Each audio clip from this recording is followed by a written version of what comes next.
Siang itu, Jumat, tanggal 14 Maret tahun 2025, suasana di Jalan 102 terusan 12B, RT 04 RW 06, Kelurahan Kebon Bawang, Tanjung Priok, Jakarta Utara, tampak seperti biasa.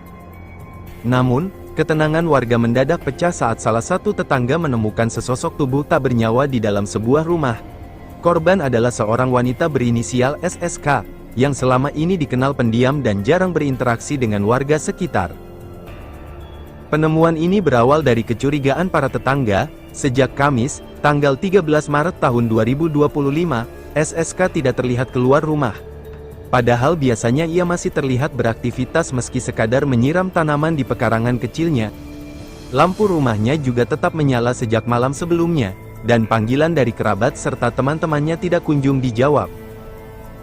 Merasa ada yang tidak beres, seorang tetangga yang rumahnya bersebelahan dengan korban memutuskan untuk memeriksa lebih lanjut. Setelah mengetuk pintu berkali-kali tanpa respons, warga memberanikan diri membuka pintu yang ternyata tidak terkunci.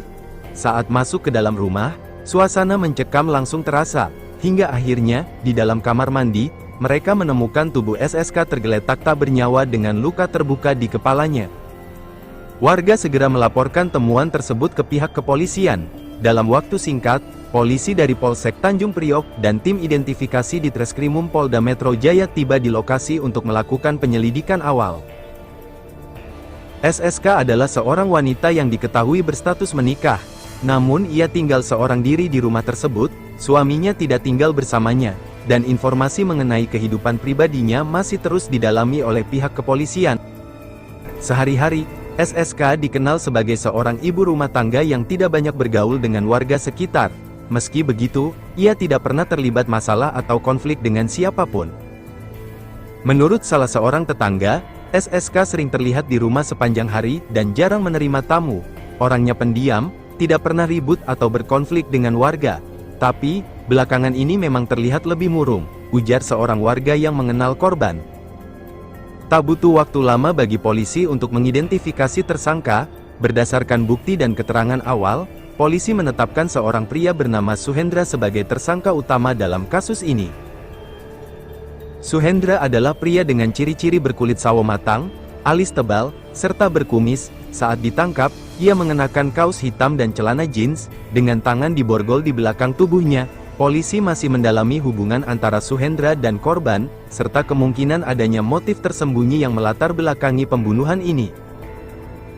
Kurang dari 24 jam setelah penemuan mayat SSK, polisi bergerak cepat melakukan penyelidikan, dengan mengumpulkan bukti di lokasi kejadian serta menganalisis jejak digital dan saksi-saksi. Tim Subdit Jatanras Ditreskrimum Polda Metro Jaya akhirnya berhasil menangkap Suhendra di daerah Cilincing, Jakarta Utara, pada Sabtu, tanggal 15 Maret tahun 2025, pukul 10.45 waktu Indonesia Barat.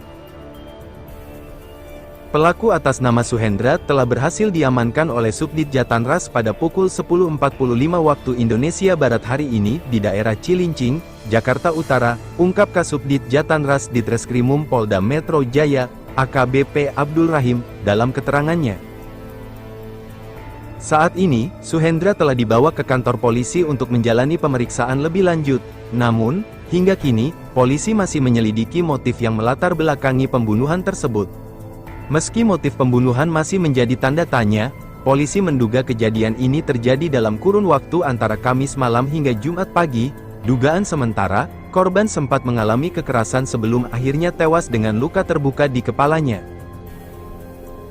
Dari hasil olah tempat kejadian perkara, TKP, tidak ditemukan tanda-tanda perampokan. Barang-barang berharga milik korban masih berada di tempatnya, sehingga kemungkinan pembunuhan ini dilakukan bukan karena motif pencurian. Beberapa saksi juga menyebutkan tidak mendengar suara teriakan atau keributan dari rumah korban sebelum kejadian. Hal ini semakin membuat polisi menaruh kecurigaan terhadap kemungkinan bahwa pelaku dan korban saling mengenal. Polisi yang melakukan olah TKP segera mengamankan sejumlah barang bukti yang diduga berkaitan dengan kejadian ini. Selain itu, polisi juga mengamankan rekaman CCTV dari beberapa titik di sekitar lokasi kejadian untuk melihat apakah ada aktivitas mencurigakan di sekitar waktu kejadian. Jasad korban telah dievakuasi ke RS Polri Kramat Jati untuk keperluan visum et repertum guna memastikan penyebab kematian secara pasti.